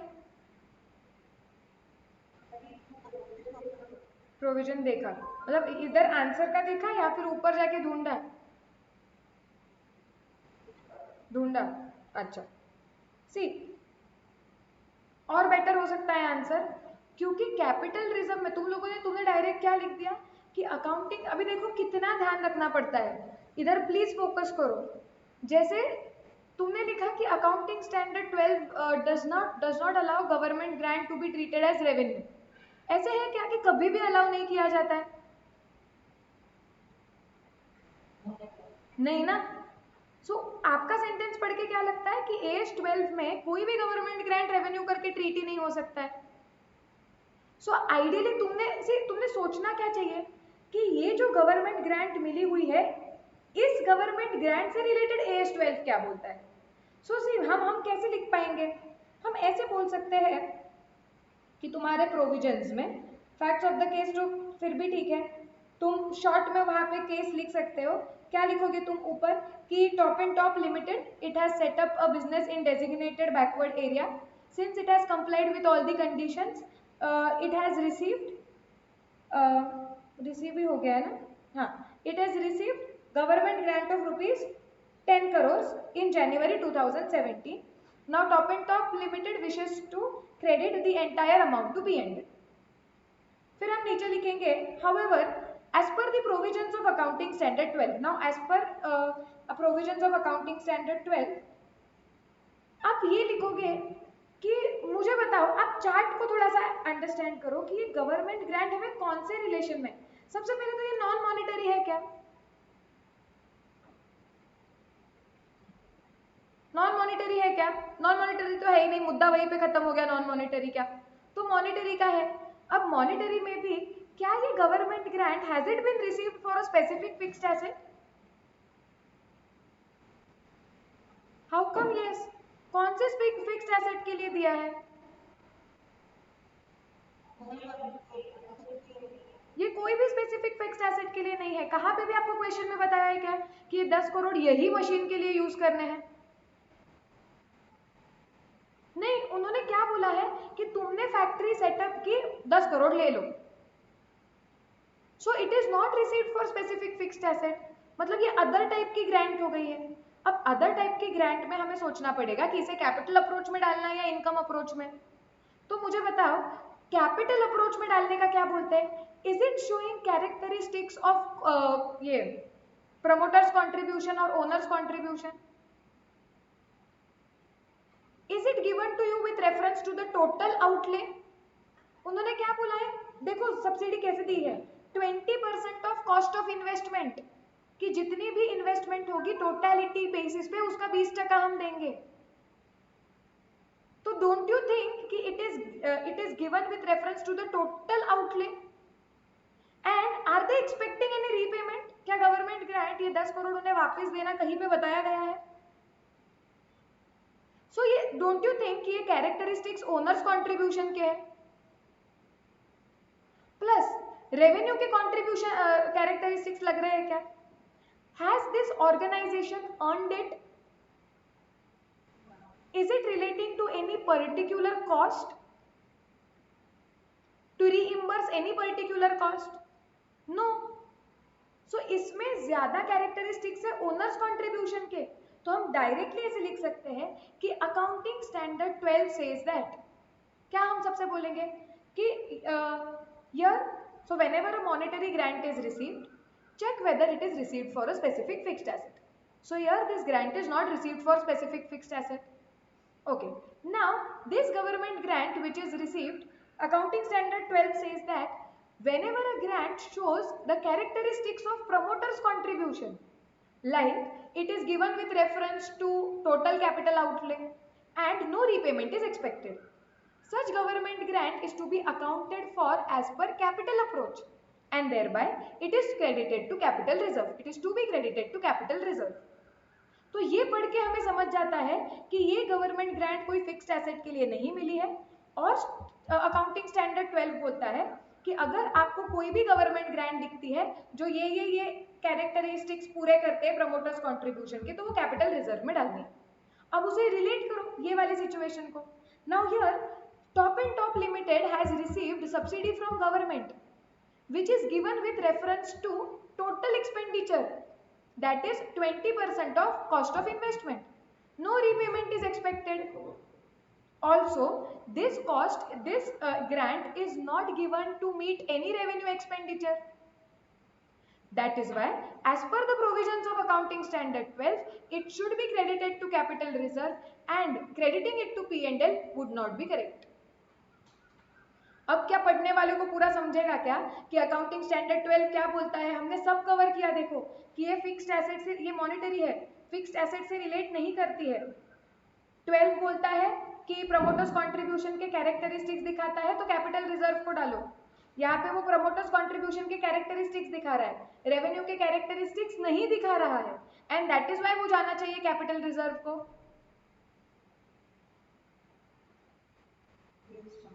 यस, अगर तुम इतना शॉर्ट में आंसर देखोगे, मैं नहीं बोलती हूँ कि अभी तुम्हारा फर्स्ट गो में करेक्ट आएगा, क्योंकि स्टैंडर्ड ही तुम अब सीखे हो अभी, बट ऐसे रिलेट करो ना। क्वेश्चन में पूछा क्या है कि ग्रांट की ट्रीटमेंट कैसी होनी चाहिए, तो तुम्हें समझ जाना चाहिए था पढ़ के ही कि अरे ये तो ना प्रमोटर्स कंट्रीब्यूशन है, तो प्रमोटर्स कंट्रीब्यूशन के बारे में ग्रांट क्या बोलता है, तो वैसे लिखना पड़ेगा। हाँ, नहीं ना, वही तो जानना था। फिक्स्ड एसेट कहाँ पे है बताओ तुम?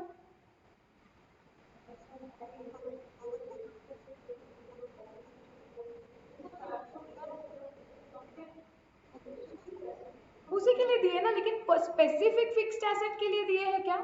उन्होंने क्या बोला है देखो, कि आपने बैकवर्ड एरिया में फैक्ट्री सेटअप कर दी है, इसके लिए तुम्हें गवर्नमेंट ग्रांट मिलेगा, और गवर्नमेंट ग्रांट के कंडीशंस पढ़ो ना।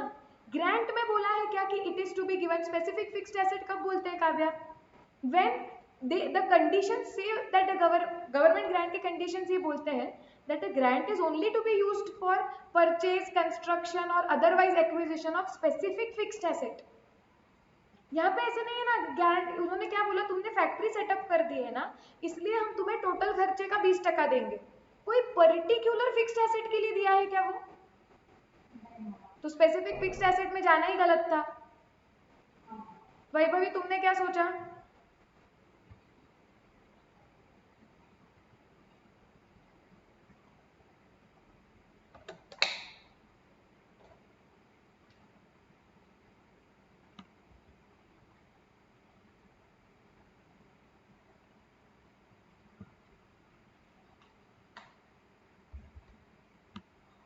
हाँ, समझा मुझे। इज दिस क्लियर श्रावणी, समझ रहा है क्या? यस, जमा था क्या ये कंक्लूजन, या इतना बस आइडेंटिफाई हुआ था क्या कि ये कैपिटल रिजर्व में जाना चाहिए?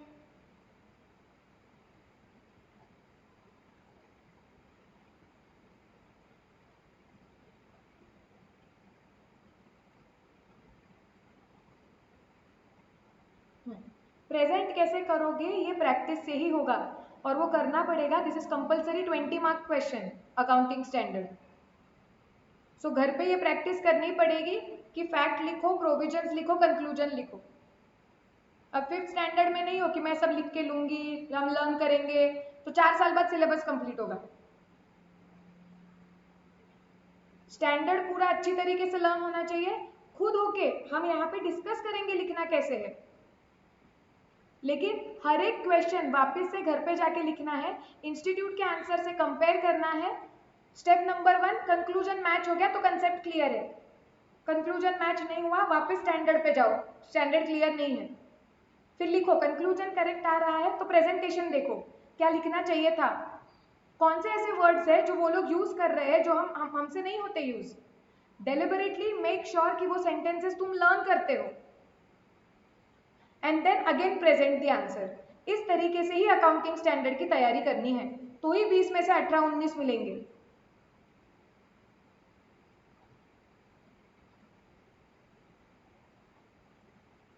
चलो, now let's go to the concept of refund of government grant.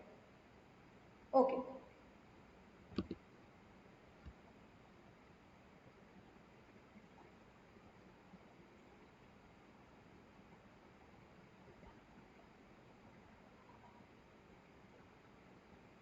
Refund के लिए भी हम एक चार्ट बनाने वाले हैं, लेकिन पहले समझ लेते हैं कि रिफंड का मतलब क्या होता है।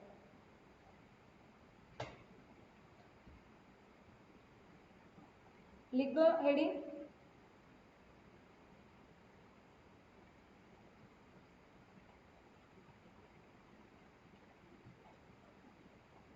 ओके, कितनी बार हमने अभी ये देखा है रिपीटेटिवली कि गवर्नमेंट ग्रांट के साथ यूजुअली कुछ कंडीशंस अटैच होते हैं। इसी दिन के लिए मैंने तुम्हें वो होमवर्क दिया था कि गवर्नमेंट ग्रांट पढ़, वो जो हमने standupmitra.in था उसमें मैंने बोला था कि आप लोगों को गवर्नमेंट ग्रांट पढ़ो, कुछ स्कीम्स के डॉक्यूमेंट्स पढ़ो। पढ़े थे क्या? जो नहीं पढ़े थे फिर मैंने आपको पनिशमेंट भी दी थी, उसके बाद पढ़े क्या?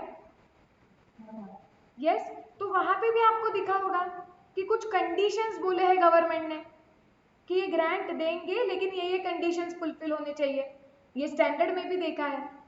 लेकिन काफी बार ऐसे भी हो सकता है कि ऑलवेज ऐसे ही नेसेसरी है क्या कि जैसे हमने वो ये एग्जांपल लिया था कल कि गवर्नमेंट ने तुमने लैंड खरीदी, गवर्नमेंट ने तुम्हें वो लैंड के लिए थोड़े पैसे दे दिए, okay, as a government grant with a condition कि 5 साल ये जमीन बाम्बू उगाने के लिए ही आपको यूज करनी है। अब प्लीज अंडरस्टैंड काफी गवर्नमेंट ग्रांट के डॉक्यूमेंट्स में ये लिखा जाता है that if you do not fulfil the grant conditions of the grant then you will have to refund, give back that government grant to the government. मतलब अगर मैंने वो 5 साल जमीन पे वो बाम्बू ग्रो नहीं किए, मैंने ऐसे कर दिया कि 2 साल ग्रो किए और उसके बाद डिसकंटिन्यू कर दी, वो जमीन किसी को बेच दी सपोज, तो वो ग्रांट से अटैच्ड जो कंडीशंस थे वो मैंने फुलफिल नहीं किए और उस केस में गवर्नमेंट के स्कीम के तहत उसमें लिखा हो सकता है ये कि अगर आपने वो कंडीशंस फुलफिल नहीं किए, जैसे आप वो कंडीशन को ब्रिच करते हो आपको कंपल्सरीली मिली हुई गवर्नमेंट ग्रांट लौटानी पड़ेगी। अब पूरी लौटाओगे या कितनी लौटाओगे वो भी डॉक्यूमेंट में लिखा होगा, लेकिन लौटानी पड़ेगी। So the organization will actually have to give back that government grant. So जब ऐसा कोई सिचुएशन होता है, क्योंकि जब आप ऐसा अकाउंटिंग करने के लिए जाओगे फर्म्स में, जब आर्टिकलशिप के लिए जाओगे तो ऐसा भी केस आ सकता है कि आप जो कंपनी का ऑडिटिंग कर रहे हो, अकाउंटिंग देख रहे हो या ऐसे in general financial accounting advice दे रहे हो, तो आपको ये सिचुएशन आ सकती है कि वो कंपनी को पहले ग्रांट मिली, उसके बाद कंडीशन फुलफिल नहीं हुई और ग्रांट रिफंड करनी पड़ी। तो रिफंड का अकाउंटिंग कैसे होता है रिफंड के वक्त वो हमें देखना है। So what is refund of government grant, is that clear? हाँ,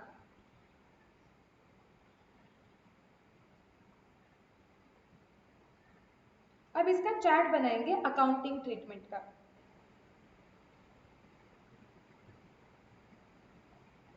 ये तुम मेरे साथ ही बना दो, छोटा चार्ट है। Accounting treatment of government grant. अब actually of refund of government grant. हाँ, सो जब आप गवर्नमेंट ग्रांट रिफंड कर देते हो तो उसका अकाउंटिंग करते वक्त पहले आप सोचो कि जब ग्रांट मिली थी तब अकाउंटिंग क्या हुआ था, क्योंकि जब ग्रांट मिली थी तब क्या अकाउंटिंग किया था उसके ऊपर डिपेंड करेगा कि जब ग्रांट लौटाई जा रही है तो अकाउंटिंग क्या करना है। सो रिफंड करते वक्त step number 1 is always going to be that first check, so this treatment actually refund treatment depends on the treatment given at the time of receipt of government grant.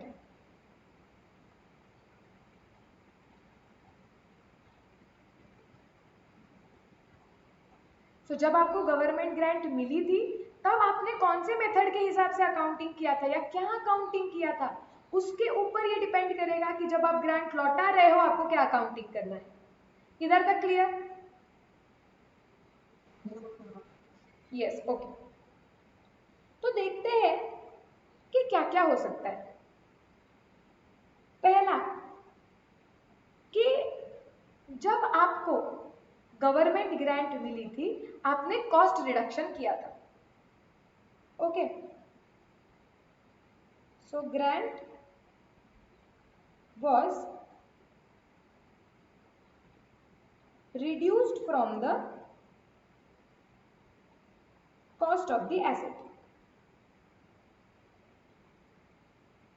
Okay, अब जब आपको refund करना है, कोई conditions आपने शायद से fulfil नहीं किए, रिफंड करना है, तो रिफंड की एंट्री मारते वक्त देखो एकदम सिंपल है, जब ग्रांट मिली तो एसेट की कॉस्ट कम कर दी। अब जब ग्रांट लौटा रहे हो, रिफंड कर रहे हो, मतलब जो कम की हुई कॉस्ट है उसका कोई मतलब ही नहीं रहा, क्योंकि आपकी वो कॉस्ट कम हुई ही नहीं, क्योंकि आपको ग्रांट मिली ही नहीं, आपको रिफंड कर देनी पड़ी। तो आप सिंपल करोगे कि ग्रांट रिफंड करते वक्त वापस से वो एसेट की कॉस्ट बढ़ा दोगे। सो रिफंड करते वक्त increase the cost of the asset.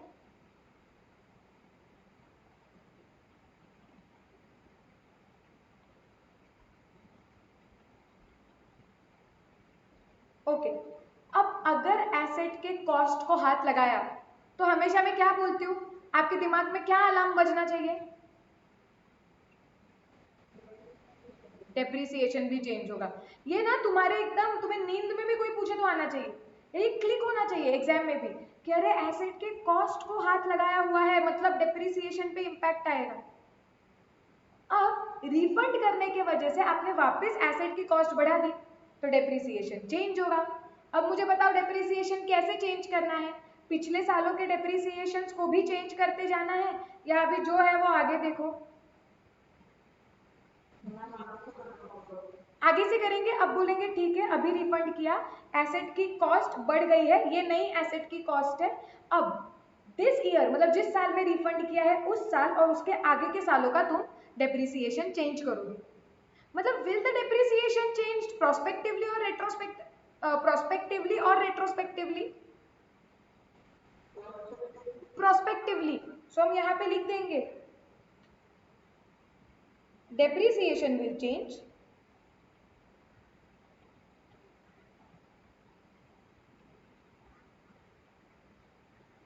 Prospectively. लिख लो इतना।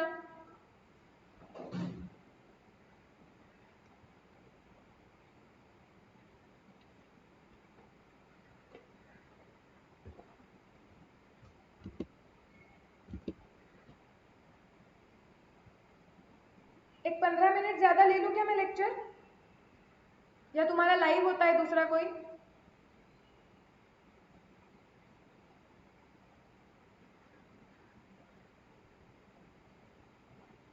बताओ जो लोग लाइव अटेंड कर रहे हो, लाइव होता है क्या या रिकॉर्डेड होता है?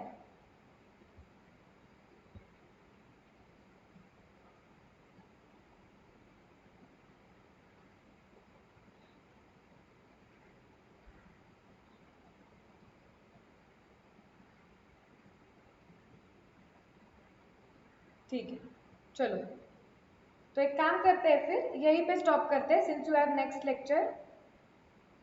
इंपॉर्टेंट अनाउंसमेंट, अगले 2 वीक के लिए क्लास इवनिंग में होगा 7 to 9, ठीक है?